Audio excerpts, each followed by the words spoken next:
Oke, kita mulai di pinggiran kota Milan. Di sini, seorang jurusita lagi berhadapan sama sebuah pintu. Tapi apa yang ada di baliknya itu bukan sekedar apartemen sitaan biasa. Ini adalah cerita tentang hantu-hantu yang ditinggalkan oleh utang.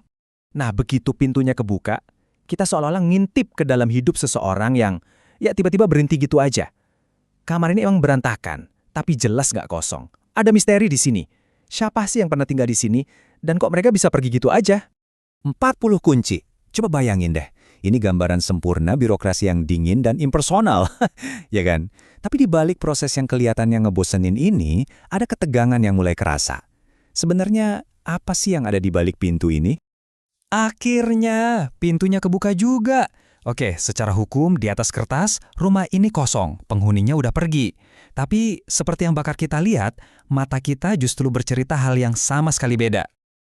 Nah, ini dia pertanyaan intinya. Apakah sebuah rumah bisa benar-benar dibilang kosong kalau jejak kehidupan penghuninya masih kental banget rasanya di setiap sudut?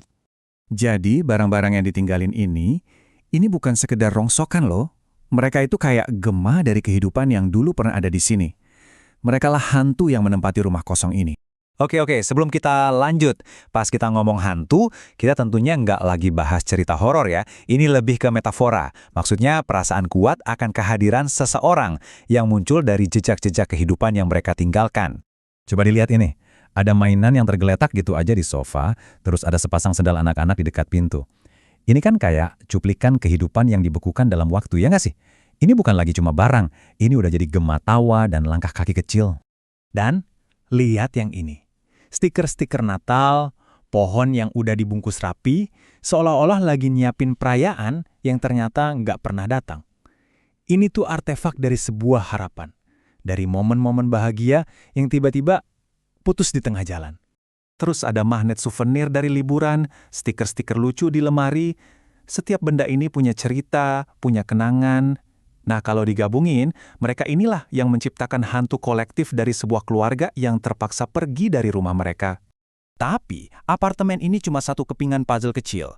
Kalau kita mau ngerti ceritanya secara utuh, kita harus mundur sedikit dan lihat gambaran besarnya. Sebuah lingkungan yang dibangun di atas mimpi-mimpi yang sekarang, ya udah hancur. Lini masa ini sebenarnya cerita sebuah tragedi. Jadi Pioltello itu lahir dari mimpi utopis di tahun 60-an. Tapi, ya mimpi itu runtuh. Yang tersisa sekarang cuma siklus yang menyakitkan, di mana harapan punya rumah sendiri buat banyak keluarga imigran malah berakhir jadi mimpi buruk penyitaan. Dan ini angka yang paling bikin kaget. Pengadilan Milan memperkirakan sekitar separuh rumah di lingkungan ini pernah atau lagi dalam proses sita. 50%.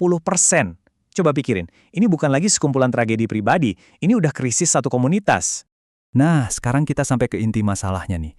Ada pertarungan antara sistem hukum yang dingin, yang mekanis, sama hantu-hantu personal yang, ya, menghuni rumah-rumah ini. Kedengarannya aneh kan? Para hakim takut sama hantu. Ya, tentu bukan dalam arti supernatural. Mereka itu takut sama apa yang diwakili oleh hantu-hantu ini. Sebuah pengingat yang nyata banget akan biaya manusia di balik setiap lembar dokumen penyitaan. Jadi, kenapa sih hantu ini jadi masalah besar? Karena mereka mengganggu mesin ekonomi. Mereka bikin calon pembeli jadi ragu, membisikkan pertanyaan-pertanyaan etis tentang membeli kebahagiaan di atas penderitaan orang lain.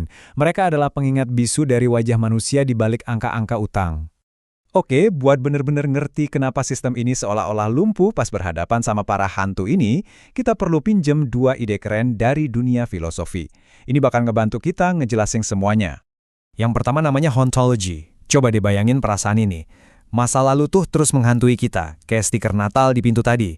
Tapi di saat yang sama, masa depan yang kita impikan, misalnya ya, ngelunasin rumah, rasanya kok mustahil banget. Nah, kita jadi kejebak di masa kini yang angker.